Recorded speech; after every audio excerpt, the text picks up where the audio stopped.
Merci beaucoup, Monsieur Victor Ndiaye du cabinet Performance Group qui nous a présenté la vision Sénégal 2050.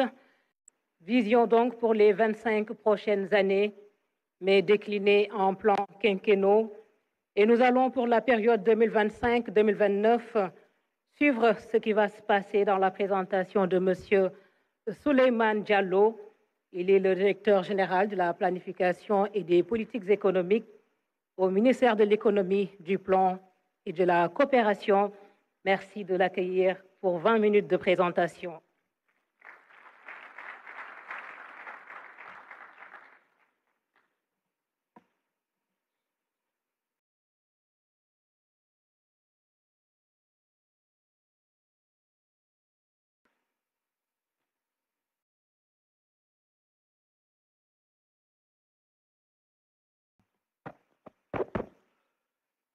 Monsieur le Président de la République, Monsieur le Premier ministre, distingués invités en vos titres, grades et qualités, il me choisit l'honneur aujourd'hui de procéder à la dernière présentation du nouveau référentiel de politique économique et sociale, présentation qui va porter sur le plan d'action quinquennal 2025-2029, correspondant au premier mandat du président Bassirou Diomaye Diakhar Faye. Cette présentation, comme vous le remarquez, s'articule aux deux autres précédentes présentations, dans la mesure où nous avons déjà présenté le diagnostic, l'état des lieux, là où nous en sommes aujourd'hui, quel est le modèle de développement que nous avons utilisé depuis les indépendances. Ensuite, nous avons présenté la vision. Et là, l'objectif, c'est de présenter le plan d'action quinquennal qui s'articule à la vision d'un Sénégal souverain, juste, prospère, ancré dans des valeurs fortes. Mais comme l'a dit mon prédécesseur, M. Victor Ndiaye, cette vision, en réalité, est articulée dans un plan décennal qu'on appelle Master Plan 2025-2034, pendant lequel, pendant les 10 premières années, il y aura une stratégie qui consiste à redresser l'économie par rapport au diagnostic qui a été fait. Il y a nécessité de redresser l'économie. Il y a nécessité d'impulser les nouveaux fondements du nouveau modèle qui sera mis en place et d'accélérer la cadence vers la fin. Pour l'objectif quinquennal, pour les 5 prochaines années, l'objectif est le suivant. Le gouvernement ambitionne de promouvoir un développement endogène porté par des territoires responsabilisés, viables et compétitifs et jetant les bases de la souveraineté.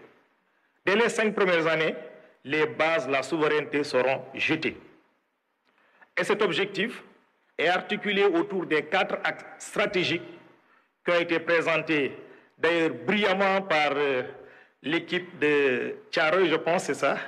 Ils ont brillamment présenté vraiment ces 4 axes stratégiques et repris par M. le Premier ministre ainsi que par M.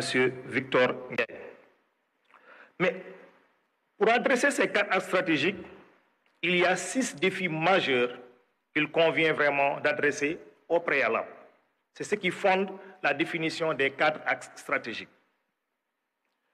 Ces 6 axes majeurs, le premier axe, nous souhaitons que le pays dispose d'un capital humain de qualité.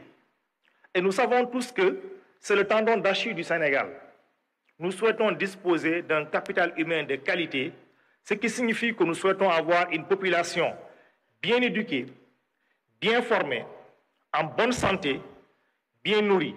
C'est fondamental, c'est le tendon d'Achille, c'est la principale raison pour laquelle nous occupons encore le peloton de derrière dans le classement de l'IDH. Et ça, c'est fondamental d'adresser ce point. Mais également, quand on a fait le diagnostic, on a vu en réalité qu'il y a un problème d'équité sociale. Si vous voulez savoir un Sénégalais en moyenne, est-ce qu'il est plus riche que l'autre, regardez où est-ce qu'il vit. Plus il est vers l'ouest, il a plus de chances d'être riche. Plus il est vers l'est, il a moins de chances d'être riche. Nous avons remarqué, la pauvreté, c'est 9% à Dakar, c'est 57% à l'est carrément du pays. Donc il y a des problèmes d'équité sociale parce que le système de protection sociale n'est pas bien garanti. Il y a un certain nombre de choses qu'il faut adresser. Le deuxième défi majeur qu'il convient d'adresser, c'est la construction d'un modèle de développement endogène. Il nous faut un modèle de développement porté par le pays, porté par le secteur privé national. Nous voulons un modèle de développement endogène. Ça a été une doléance, elle a été bien prise en charge dans la définition des défis. Un modèle de développement endogène à partir des pôles territoires. Mais le Sénégal n'envisage pas l'autarcie. Le Sénégal n'envisage pas l'autarcie. C'est dans un environnement ouvert sur l'extérieur, de concurrence dans les pays de l'UEMOA et de la CEDEAO, puisque le Sénégal, effectivement, doit souscrire à tous ses engagements régionaux et internationaux. Ça, c'est le deuxième défi. Le troisième défi, c'est un défi structurel que nous adressons dans ce pays depuis plusieurs années. C'est le défi du financement de l'économie. Nous souhaitons un financement adéquat de l'économie. Dans les pays développés, le financement de l'économie n'est pas une contrainte fondamentale. La contrainte, c'est de disposer d'un projet bancable, rentable. Ici, le financement de l'économie, c'est une épine. C'est une épine pour l'entrepreneuriat. Nous souhaitons disposer d'un financement de l'économie adéquat tout en maintenant les équilibres macroéconomiques. C'est dans un cadre macro-budgétaire défini, assaini. Ça, c'est le troisième défi fondamental que nous comptons adresser. L'autre défi, c'est un défi national et régional, et même peut-être international par les temps qui courent, c'est le défi de la stabilité nationale. C'est fondamental. Nous ne pouvons rien faire dans un pays s'il n'y a pas de stabilité nationale. Et nous savons bien qu'au niveau régional comme international aujourd'hui, les menaces sont fondamentales. Il faut les adresser. C'est un des défis que le Sénégal ambitionne d'adresser pour déjà les 5 prochaines années. L'autre défi, c'est la bonne gouvernance. On en a parlé. Il n'y a pas de possibilité d'envisager un programme de développement sans qu'il y ait vraiment la bonne gouvernance. C'est fondamental. C'est ce qui explique le triptyque Djoub, Djoubol, Djoubanti. C'est le défi de la bonne gouvernance qui permet de renforcer la confiance des citoyens vis-à-vis des institutions, vis-à-vis des élus, vis-à-vis de toute l'administration publique. Confiance qui a été érodée, et vous l'avez remarqué dans le diagnostic, nous avons perdu 11 points de confiance rien que pour les 4 dernières années. Et ça, c'est difficile de pouvoir engager un développement endogène et inclusif quand il y a perte de confiance des citoyens vis-à-vis des institutions. L'autre défi également que nous adressons, c'est le défi de l'innovation. Il faut promouvoir l'innovation scientifique et technologique. La souveraineté, c'est fondamental. Mais si on ne promeut pas l'innovation scientifique et technologique, nous ne pourrons pas être totalement souverains à terme. C'est fondamental. Tous les pays en développement doivent améliorer dans les pays. Et le Sénégal se fixe comme pari de relever ces défis. Ce sont les 6 défis que nous souhaitons engager pour les 5 prochaines années. Tout à l'heure, j'ai parlé des 4 axes stratégiques. Nous avons 4 axes stratégiques qui sont déclinés en 26 objectifs stratégiques. Le premier axe stratégique, c'est l'axe 1, économie compétitive. Je pense que dans la définition, dans la présentation de mon prédécesseur Victor, il a terminé par l'axe parce qu'il considère que c'est la finalité. À la fin, nous voulons disposer d'une économie compétitive. Ça, effectivement, nous voulons disposer d'une économie compétitive. En faisant quoi? En développant des moteurs de croissance dans les pôles territoires. C'est fondamental. Il faut développer les moteurs de croissance dans les pôles territoires. Les moteurs de croissance se développent au niveau des pôles territoires et c'est fondamental. Donc nous devons mettre en place des pôles territoires compétitifs. Il faut également, on ne peut pas faire tout ce travail si nous ne disposons pas d'un cadre macroéconomique assaini. C'est ça en réalité qui garantit la souveraineté économique d'un pays. Un pays qui, pour pouvoir financer son développement, pour pouvoir boucler son budget, doit faire un recours accru au financement extérieur ou doit faire des renoncements très importants sur des projets d'investissement qui pourtant étaient pertinents, mais qui ne disposent pas de ressources suffisantes, ne peut pas se prévaloir d'être un pays qui va être souverain à court et moyen terme. Donc le cadre macroéconomique assaini est fondamental dans ce pays. Donc ça, c'est vraiment un des gages d'une économie compétitive. Le troisième objectif stratégique, c'est le développement du financement domestique, on a parlé dans les défis. On va développer le financement domestique et tous les financements innovants au niveau national et au niveau régional. Parce que nous savons bien que le Sénégal a l'avantage d'être dans un pays membre de l'UEMOA. Nous avons une économie régionale, une union monétaire, une bourse régionale des valeurs, donc nous avons l'union bancaire. Nous allons développer cela au niveau régional. Effectivement également avec l'innovation, notamment le financement vert, le financement bleu et également la mobilisation des ressources de la diaspora. Le quatrième objectif, c'est la mise en place d'un environnement des affaires attractif. C'est fondamental. Et je pense au DG de l'APIX, nous devons renforcer l'attractivité de l'environnement des affaires. Pas seulement pour attirer les investissements étrangers, mais rendre l'environnement des affaires attractif pour le Sénégalais lambda qui veut faire des affaires au Sénégal. La petite et moyenne entreprise sénégalaise qui veut faire des affaires, il faut que ce soit fluide. Et c'est pour tout le monde. Le secteur privé international a sa place. L'environnement des affaires doit être également propice au secteur privé national et c'est fondamental. Ça, c'est un des objectifs stratégiques que nous comptons vraiment adresser. On en a parlé tout à l'heure dans le défi. Le cinquième objectif stratégique, c'est de bâtir un système de recherche et d'innovation dynamique.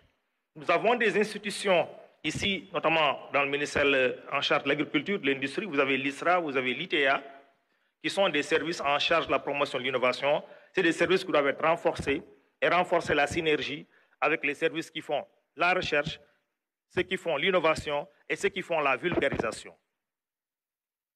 Enfin, nous avons comme objectif accélérer la révolution numérique de l'économie. Le numérique est une opportunité que le Sénégal doit saisir fondamentalement. Nous avons déjà quelques atouts, nous avons des infrastructures formidables, nous avons beaucoup de landing points, nous avons une fibre optique importante, mais il faut optimiser l'utilisation de ces infrastructures pour pouvoir saisir le numérique, en faire vraiment une réalité pour que le numérique soit un levier de l'agenda national de transformation de ce pays. Et nous avons des jeunes Sénégalais pétris de talent dans le domaine du numérique. L'axe 2, très rapidement, c'est l'axe qui parle du capital humain. Sur le capital humain, ce qu'il y a lieu de dire, c'est quoi? C'est que le Sénégal a déjà engagé ce qu'on appelle la fenêtre d'opportunité économique. Depuis le début des années 2000, nous sommes dans ce qu'on appelle une fenêtre d'opportunité économique qu'il convient de saisir. Tous les pays passent par là, c'est une transition démographique traditionnelle, naturelle. Le Sénégal doit saisir cette opportunité, cette fenêtre d'opportunité pour développer le capital humain et renforcer l'équité sociale et la protection sociale. Pour cet axe, nous avons 8 objectifs stratégiques. Le premier objectif, j'en avais parlé tout à l'heure, c'est de disposer d'un système d'éducation et de formation professionnelle et technique de qualité. Nous avons un système classique, nous l'avons vu dans le diagnostic, il y a beaucoup de déperditions dans le système et il n'y a pas une offre à côté, qui est notamment la formation professionnelle et technique, qui permet de capter tous ceux qui sortent du système classique. Je pense que mon prédécesseur Victor en a parlé. Il a parlé du programme 550, vraiment la formation de 5 millions de Sénégalais à l'horizon 2050. D'ici 2029, nous devons renforcer l'employabilité des jeunes Sénégalais en formant 700 000 jeunes à travers la mise en place de centres de formation professionnelle et technique dans tous les pôles qui soient adaptés vraiment aux besoins des pôles. Ça, c'est fondamental. Le deuxième axe, c'est la mobilisation de la diaspora autour de l'agenda national de transformation. C'est fondamental. La diaspora, c'est un vivier de talents, c'est un vivier de ressources humaines et c'est un vivier de ressources financières qu'il convient de canaliser, d'orienter vers le pays. C'est fondamental. Des objectifs stratégiques ont été fixés là-dessus. Le troisième axe, c'est la mise en place d'un système performant de santé et accessible à tous. Dans le domaine sanitaire, il y a eu certes des progrès, mais il y a encore des défis énormes. Il y a des défis énormes dans le domaine sanitaire. Les déficits en personnel spécialisé, notamment hors de Dakar, c'est criard, c'est énorme. Et l'émergence des maladies non transmissibles qui devient maintenant vraiment la problématique la plus sérieuse au Sénégal. Le diabète, l'hypertension artérielle, les maladies cardiovasculaires, le cancer, c'est devenu des maladies sérieuses. Nous sommes au mois d'octobre, ce n'est pas pour rien qu'on parle d'octobre rose. C'est des maladies sérieuses qu'il convient d'adresser. Il faut vraiment un objectif pour adresser ces questions. Le quatrième axe, c'est la protection sociale. La protection sociale au Sénégal, quand vous examinez cette question, cela suffit pour apprécier le problème d'équité sociale au Sénégal. Il faut juste travailler dans l'administration publique ou dans le secteur privé formel pour pouvoir bénéficier en général d'une couverture maladie ou pour pouvoir bénéficier d'une pension de retraite. Un chauffeur de taxi à Dakar ne bénéficie pas d'une pension de retraite. Un cordonnier à Ngaïméré n'en bénéficie pas. Il aurait dû en bénéficier. Dans les pays développés, tout le monde a droit à en bénéficier. Donc ça, c'est un objectif fondamental. La problématique de la couverture maladie et la problématique de la pension sont deux problématiques fondamentales pour renforcer la protection sociale, à côté des bourses de sécurité familiale qui ont été initiées, qu'il convient de renforcer, notamment l'efficacité en améliorant le ciblage et en élargissant la couverture. Renforcer tous les autres accès aux services sociaux de base, c'est fondamental. L'accès à l'eau potable, l'accès à l'assainissement, l'accès à l'électricité partout dans le pays, et également à moindre coût. C'est fondamental. Une politique nationale d'emploi efficace. Dans ce pays, nous avons eu beaucoup d'initiatives par le passé, d'élaboration de politique nationale de l'emploi. Nous n'avons jamais eu un portage au plus haut niveau. Il y a eu des validations au niveau technique. C'est l'occasion unique pour avoir un portage au plus haut niveau de la politique nationale d'emploi. Il y a eu des initiatives, notamment dans le domaine des hydrocarbures, où on a introduit des clauses sur le contenu local, mais on n'a jamais une politique nationale harmonisée, globale, portée au plus haut niveau. C'est l'occasion à jamais de l'avoir, parce que c'est le principal défi auquel les jeunes sont confrontés dans ce pays. Les autres aspects, la problématique du sport, qui doit être considéré comme un vivier de ressources, de talents, pour l'épanouissement du Sénégal, mais également un vivier de création de richesses et d'amélioration de l'attractivité, ainsi que la culture qui nous fait vraiment de beaux résultats au niveau international. Ce sont les 8 objectifs stratégiques auxquels nous nous sommes fixés pour les 5 prochaines années en ce qui concerne l'axe 2. L'axe 3, c'est l'aménagement et le développement durable. Nous en avons parlé tout à l'heure. Dans le diagnostic, on en a parlé. On a montré déjà au Sénégal que progressivement, la majorité des Sénégalais maintenant vivent dans les villes, en milieu urbain. Au début, les Sénégalais vivaient beaucoup plus en milieu rural.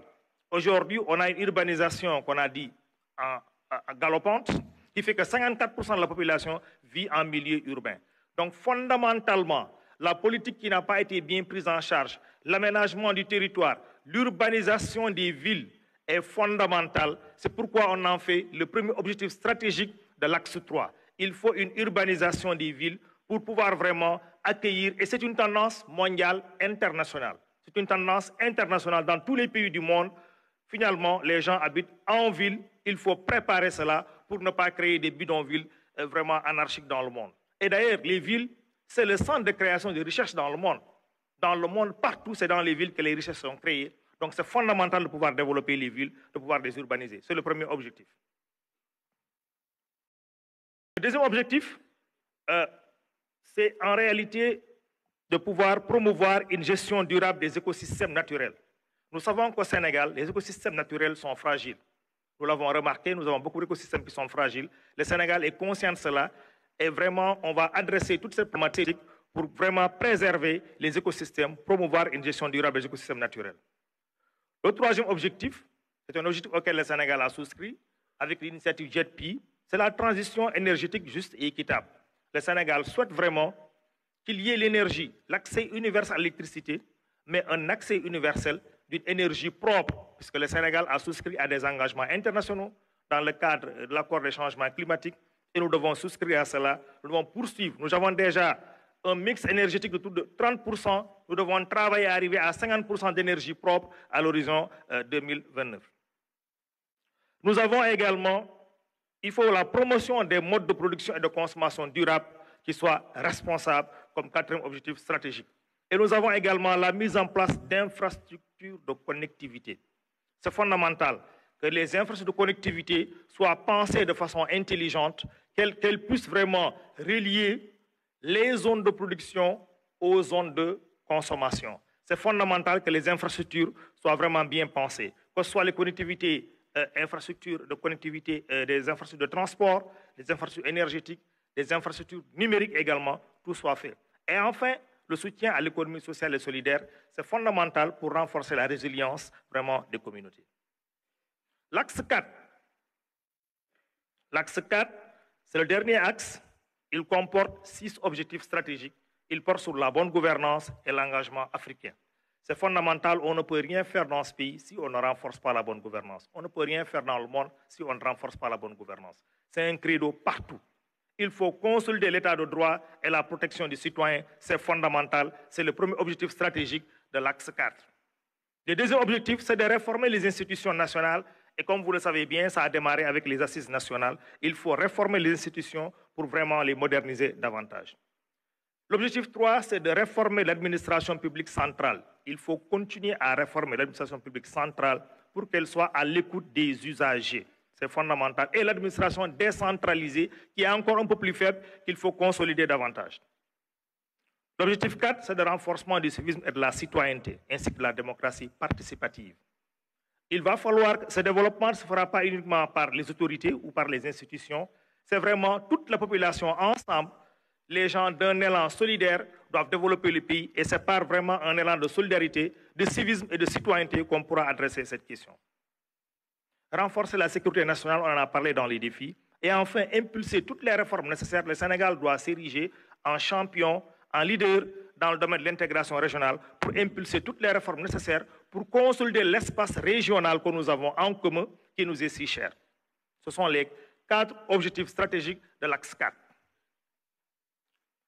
Si nous faisons tout ça, sur les 5 prochaines années, qu'est-ce que nous attendons?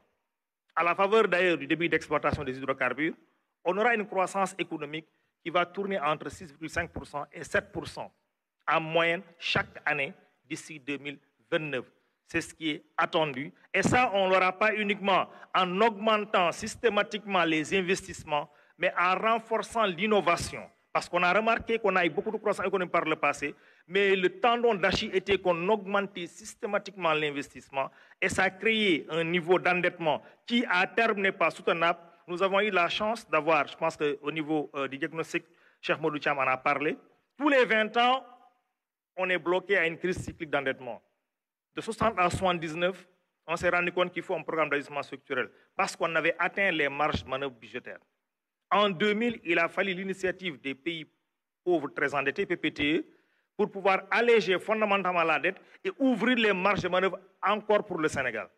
Depuis 2020, 20 ans encore plus tard, on remarque que le Sénégal est passé d'un pays à risque très faible de surendettement à un pays à risque modéré. Ce qui signifie effectivement qu'il faut revoir vraiment tous les indicateurs, changer le modèle vraiment de développement. À côté de ça, nous avons l'inflation qui doit être maîtrisée. Elle sera maîtrisée autour de 2% d'ici, autour de 2% pour les 5 prochaines années. Comment? D'abord en mettant en place des mesures structurelles qui sont les suivantes.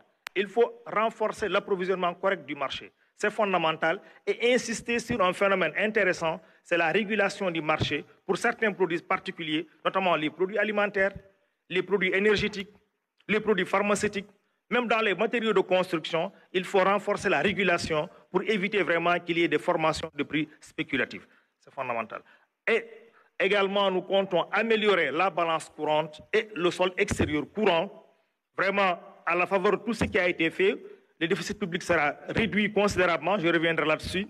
La balance commerciale va augmenter fondamentalement à la faveur des exportations qui vont vraiment augmenter et une maîtrise des importations de biens et services. Au plan macro-budgétaire, comme on a dit, il faut réduire les déficits budgétaires, ce qu'on appelle la consolidation budgétaire. Il nous faut une consolidation budgétaire très rapidement. Les résultats de l'audit qui vont être confirmés vont définir vraiment l'agenda de consolidation très rapidement, soit en 2025, 2026 ou en 2027. Les scénarios sont en train d'être étudiés. Mais ce qui est sûr, c'est que la consolidation à 3% du PIB est une règle d'or qui a été actée. Et pour cela, nous comptons avant tout sur l'amélioration systématique des recettes fiscales. Pas en augmentant les taux, mais en élargissant l'assiette. Il faut élargir l'assiette fiscale. Il faut améliorer vraiment ce qu'on appelle les dépenses fiscales, les exonérations. Il faut les rationaliser. Lutter contre la fraude et l'évasion fiscale, c'est fondamental. Et même les recettes qu'on dit non fiscales, qui ne sont pas liées à l'activité, qui sont des recettes souvent domaniales, il y aura un effort qui sera fait pour mobiliser davantage les recettes non fiscales, notamment en renforçant la capacité du pays à pouvoir évaluer le potentiel de ses ressources. Rien que nos ressources halieutiques, nous devons évaluer le potentiel de nos ressources pour mieux comprendre quelle valeur on doit donner à une licence de pêche. Nous devons évaluer le potentiel de ressources minières pour mieux comprendre quel prix on doit donner à ces ressources en termes de licences, de permis d'exploitation, de contrats miniers. Et renforcer les capacités de l'administration à pouvoir négocier, c'est fondamental. Quand l'administration négocie avec vraiment des parties étrangères, vous voyez qu'il n'y a pas photo. C'est un défi fondamental pour améliorer les recettes non fiscales. Du côté des dépenses, on va renforcer le ciblage des subventions à l'énergie. Les subventions à l'énergie nous coûtent 4% du PIB. C'est beaucoup. Il faut trouver vraiment le moyen de renforcer le ciblage vraiment pour pouvoir réduire les subventions à l'énergie sans pour autant impacter, par exemple, le tarif de l'électricité. C'est ça le défi. On n'impacte pas le tarif de l'électricité, mais on améliore le ciblage pour pouvoir en tout cas faire en sorte que les dépenses soient atténuées. Les dépenses courantes, les autres dépenses courantes seront maîtrisées par la promotion du volontariat. C'est un truc fondamental qui va nous aider, par exemple, à tout ce qui est dépenses de réhabilitation, le volontariat, spontanément, la citoyenneté, nous permettront de réduire vraiment les dépenses, comment on appelle ça, d'entretien. Mais également les centrales d'achat qui ont commencé à être expérimentées, notamment pour la commande publique, et c'est fondamental. Et enfin, on va améliorer l'efficacité de l'investissement vraiment à travers une meilleure préparation des investissements publics surtout. Les investissements publics ne sont pas suffisamment bien préparés. On va renforcer tout le cycle, la maturation, la sélection des projets pour améliorer vraiment l'efficacité de l'investissement public. La stratégie d'endettement qui va être mise en place permettra, à côté déjà, permettra de maîtriser l'endettement pour les 5 prochaines années. Nous avons un niveau d'endettement qui a explosé, on le verra tout à l'heure vraiment avec les indicateurs d'impact. Il nous faut une stratégie d'endettement qui maîtrise tous les flux, notamment les flux de financement public qui entrent dans le pays doivent être maîtrisés. Il y a fondamentalement aujourd'hui un enjeu pour maîtriser tous les flux de financement public. Il y a un enjeu également pour dynamiser davantage les marchés financiers parce que nous souhaitons réduire le recours vraiment aux prêts commerciaux de façon générale parce que c'est des prêts qui sont chers, c'est des prêts qui ont des taux d'intérêt variables. Également, nous subissons la variabilité de change. Nous devons réduire le recours aux prêts commerciaux en réajustant notamment vers le marché financier régional. Donc, c'est fondamental de trouver une stratégie d'intervention dans le marché financier régional. Et tout ceci nous permettra de reprofiler la dette pour qu'on soit plus à entre 70 et 84% du PIB d'encours de la dette, mais à 70% dans un délai raisonnable. Tout ceci permettra de reprofiler l'encours de la dette et de baisser le poids de la dette extérieure sur laquelle nous sommes très vulnérables, notamment vis-à-vis du risque de change. D'ailleurs, ça permettra également de baisser les services de la dette. Vous savez, actuellement au Sénégal, en 2023, les recettes que le Sénégal a mobilisées, 57% des recettes ont servi à payer la dette en 2023. C'est extraordinaire. 57% des recettes mobilisées, quand je dis recettes, c'est fiscal et non fiscal, ont servi à payer la dette, l'intérêt et l'amortissement.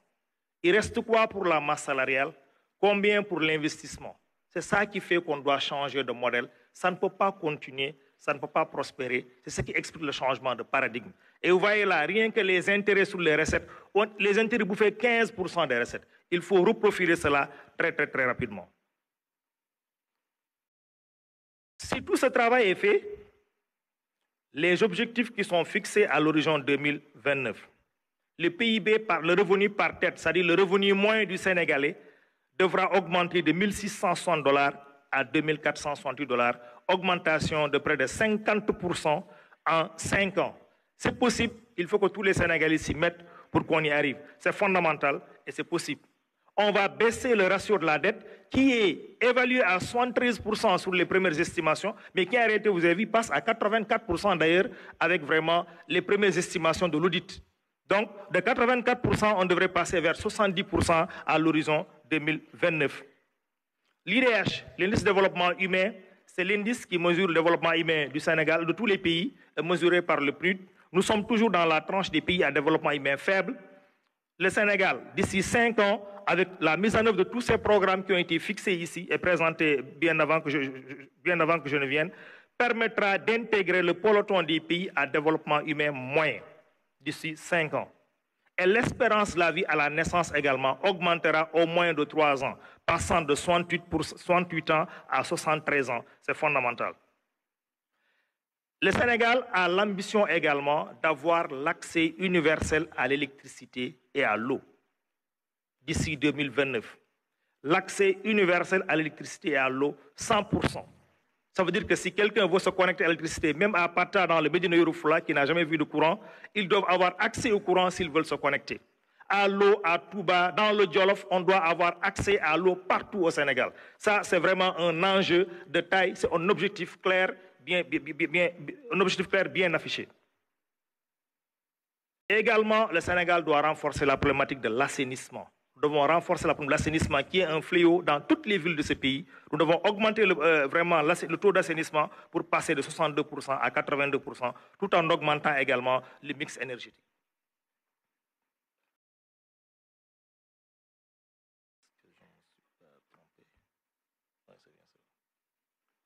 OK. Le coût de financement du projet pour les 5 prochaines années. Pour les 5 prochaines années, le financement global de cette stratégie quinquennale est de 18 496,83 milliards de francs CFA, dont 62% seront exécutés de façon générale et classique par le budget classique, le budget public. 23% seront exécutés sous forme de partenariat public-privé entre l'État et le secteur privé national et international, dans une démarche qui sera très intelligente. Et 14% seront effectivement du privé pur. Donc, dans ce partenariat public-privé, l'État n'apportera que 30% vraiment de sa contribution. Et le secteur privé apportera 70%, équivalent à 3060 milliards qui est attendu. Dans cette approche, en changeant de paradigme, nous avons pris le soin de programmer une stratégie quinquennale de développement 2025-2029 qui soit à hauteur des moyens de l'administration publique. Il n'y aura pas de groupe consultatif pour financer le déficit public. Tout le déficit public est couvert par vraiment tous les accords de coopération en cours et toute la stratégie que le Sénégal compte mener pour lever des financements au niveau régional et au niveau innovant. Le gap de financement, c'est le financement privé qu'il faut aller rechercher, et en priorité avec le secteur privé national. Ensuite, avec les pays africains, il y aura des tables rondes au niveau du Sénégal, des tables rondes au niveau africain et éventuellement au niveau international pour boucler le financement vraiment qui est demandé, le gap de financement privé. Ça, c'est une innovation vraiment, c'est une innovation de cette stratégie. Très rapidement, je vous dis, l'autre innovation, c'est la répartition des investissements publics par axe, suivant les 4 axes. De façon générale, la répartition quinquennale prenait toujours le pas sur l'axe 1, sur les problématiques économiques. Là, la répartition sur la stratégie d'investissement public insiste davantage sur l'axe 2, sur le capital humain et l'équité sociale, qui a un poids beaucoup plus important, de 35% quasiment, suivi plus tard l'économie compétitive, et ensuite la gouvernance également et l'aménagement du territoire ont des trucs très intéressants. Victor en a parlé tout à l'heure, la politique industrielle qui va être menée sur la base de toutes les filières qu'il va identifier dans les pôles de développement, avec un choix assumé en fonction de nos moyens. L'État va soutenir vraiment le secteur privé pour pouvoir développer des filières dans l'agroalimentaire, des filières en réalité, qu'on appelle ça, dans les ressources naturelles, des filières vraiment au niveau des industries manufacturières pour faire du Sénégal un pays qui soit un pays industrialisé progressivement d'ici 2050, et enfin des filières, enfin des services à valeur ajoutée. Alors, quelques projets stratégiques par secteur. Je vous ai dit tout à l'heure que l'urbanisme, l'habitat va occuper un poids important pour les 5 prochaines années. C'est 7% des investissements publics globalement, avec notamment un programme national de planification urbaine et de gestion des risques. C'est fondamental. Et un programme d'aménagement et de développement urbain durable du littoral qui est très fragile. Il y a un ensemble de programmes qui ont été concoctés. J'ai juste listé quelques programmes illustratifs. Dans le domaine des infrastructures, Ce domaine va occuper 11% des investissements publics, notamment avec la réhabilitation de la ligne ferroviaire Dakar-Tambacounda. Dans le domaine de l'agriculture et de l'élevage, il y aura un poids de 10,5% des investissements publics avec vraiment une fenêtre réservée au partenariat public-privé qui sera également très importante. Et ces projets vont porter sur notamment les magasins de stockage, vraiment tout ce qui est équipement rural, mécanisation de l'agriculture, renforcement des intrants, renforcement de la maîtrise de l'eau. L'éducation, la formation vont occuper également un poids important. On l'a dit, le capital humain, c'est fondamental pour les 5 prochaines années. Les DARA seront renforcés. Il y aura vraiment un programme de résorption des abris provisoires. Les universités en cours de construction doivent être vraiment finalisées et des centres de formation seront mis en place au niveau de chaque pôle de développement, au niveau des 8 pôles que nous avons dit. L'assainissement, l'hydraulique également, c'est 8% des investissements publics, notamment avec le projet phare d'approvisionnement d'eau à Touba, qui est fondamental et qui est cher au président de la République. Le projet d'assainissement des centres urbains également. La santé et l'action sociale occuperont des poids fondamentaux dans l'investissement public, notamment avec la mise en place de laboratoires dans 10 régions du pays, parce que nous savons bien que le plateau médical n'est pas aussi relevé que ça au niveau à l'intérieur du pays, et ça va être vraiment une des priorités sur laquelle, en tout cas, le gouvernement va travailler pour les 5 prochaines années, en sus du projet Madiba qui est en cours ici à Diamniadio. Les énergies renouvelables également, vous savez, je pense que Victor en a parlé, le projet réseau gazier du Sénégal qui va nous permettre, en tout cas, de réduire drastiquement la facture d'électricité, vraiment est un projet cher au président de la République et c'est un projet qui va attirer beaucoup d'attention. Ainsi que le projet d'exploitation de l'urée comme dérivé, en tout cas, des produits pétroliers. Un paquet de réformes très rapidement, je pense que la présentation est quasiment finie, un paquet de réformes très rapidement qui vont ponctuer les 5 prochaines années. C'est d'abord des réformes de la décentralisation parce que les collectivités territoriales les pôles doivent être érigés en collectivités territoriales, c'est fondamental. Renforcer vraiment la décentralisation. Renforcer les finances publiques au niveau central et au niveau local. Nous avons vu que les finances publiques au niveau local, globalement, si vous regardez, les collectivités territoriales réunies, elles ne mobilisent pas plus de 1% du PIB en termes de recettes. Elles ne pourront pas faire le travail si vraiment les ressources mobilisées par les collectivités territoriales au niveau local ne sont pas améliorées et c'est fondamental. Et on va également simplifier davantage le système fiscal. La réforme foncière est fondamentale, on en parle depuis très longtemps. Il faut vraiment engager cette réforme audacieuse et fondamentale pour pouvoir en tout cas préserver les intérêts des populations en milieu urbain et rural et favoriser le développement du secteur privé. C'est fondamental, c'est une des réformes phares en tout cas de ce programme quinquennal.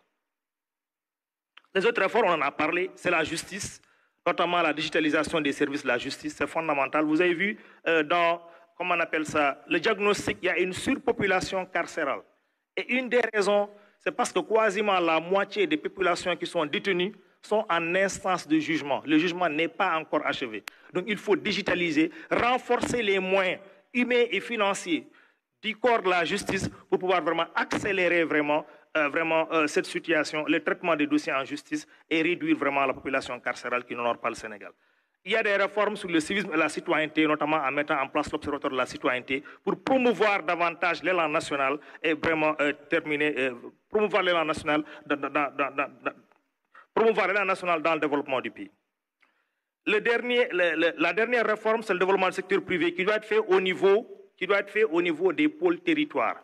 Nous devons déconcentrer tous les services de soutien technique et financier vraiment au secteur privé, au niveau des pôles territoires. Tous les services d'encadrement, de promotion, de mise à niveau doivent être déconcentrés, retrouvés au niveau des pôles territoires. En plus de tous les services de soutien financier, que ce soit la garantie, que ce soit les services qui accordent les nanocrédits pour ceux qui n'ont pas accès au système financier, que ce soit les services qui accordent des financements bonifiés, ils doivent se retrouver au niveau des pôles de développement. C'est fondamental. C'est au niveau des pôles que le développement se fera. C'est là où la création de richesses se fera. Et c'est dans les pôles qu'on aura l'émergence de champions nationaux. Il y aura donc nécessairement un développement du marché financier avec vraiment tout ce qu'on a dit, tous les financements innovants, la finance islamique, vraiment le renforcement de la bancarisation ainsi que vraiment la promotion de l'épargne longue parce que nous savons que c'est un des points, c'est un des tendons d'Achille. Quand les entrepreneurs veulent prendre des prêts au Sénégal, ils ont du mal à prendre un prêt de long terme. Les prêts, c'est souvent 2 ans, 5 ans. Il est fondamental de pouvoir mobiliser l'épargne longue pour les systèmes, pour vraiment les entrepreneurs, pour pouvoir en tout cas renforcer l'industrialisation de ce pays. Et c'est un des points phares de la réforme. Enfin, il y a le jeu des acteurs. Je pense que l'équipe de Thiaroye et Yeumbeul a bien insisté sur ça. L'administration publique doit jouer son rôle pour vraiment gagner le pari vraiment de la confiance. Mais également, les collectivités territoriales doivent jouer le rôle pour impulser le développement à la base. La société civile doit être catalyseur au développement et une société civile qui éveille les consciences. Un secteur privé alerte vraiment pour concrétiser le développement endogène à partir des pôles, c'est fondamental. Des jeunes et des femmes responsabilisés qui pourront vraiment permettre en tout cas d'adresser toutes ces questions, toutes les questions de développement qui ont été définies ici. Les religieux qui vont continuer à jouer le rôle de régulateurs sociaux. Et enfin, les partenaires de développement qui vont continuer à accompagner le Sénégal dans un cadre de partenariat qui soit aligné à la nouvelle vision qui vient d'être définie. Ça, c'est le cadre de suivi-évaluation qui va être mis en œuvre. C'est vraiment un cadre de suivi-évaluation qui expliquera globalement le schéma à partir d'une déclinaison stratégique. Il faut élaborer des projets programmes fondamentaux qui ont été définis ici, renforcer la coordination et le suivi, ainsi que la communication pour la conduite du changement, parce que nous voulons changer de paradigme, il faut une conduite de changement et il faut inculquer la culture de l'évaluation régulièrement dans un cadre qui sera défini avec l'ensemble des parties prenantes. Je vous remercie de votre attention.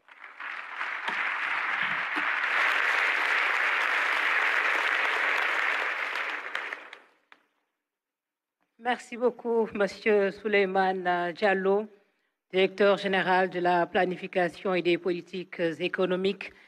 Mesdames, Messieurs, je vous demanderai de bien vouloir remercier chaleureusement tous nos 3 présentateurs pour les belles présentations.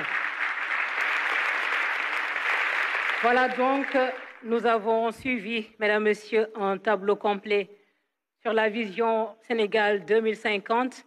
Et l'heure est venue à présent d'en débattre un peu.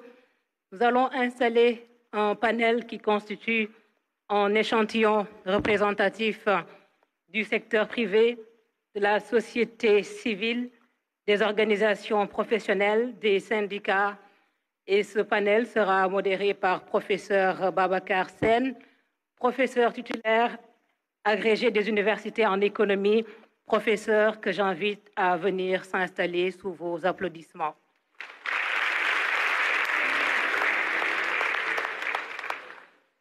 Professeur Babacar Sène aura à ses côtés Madame Evelyne Dior, DG de WIC Capital, que j'invite également à s'installer aux côtés de professeur Sène. J'appelle également Monsieur Ousmane Sindiaï de l'UNACOIS, Monsieur Antoine Gomme Optique, Madame Ouma Hani Diop de Sénégal Tannerie, Monsieur Eliman Diouf, secrétaire général de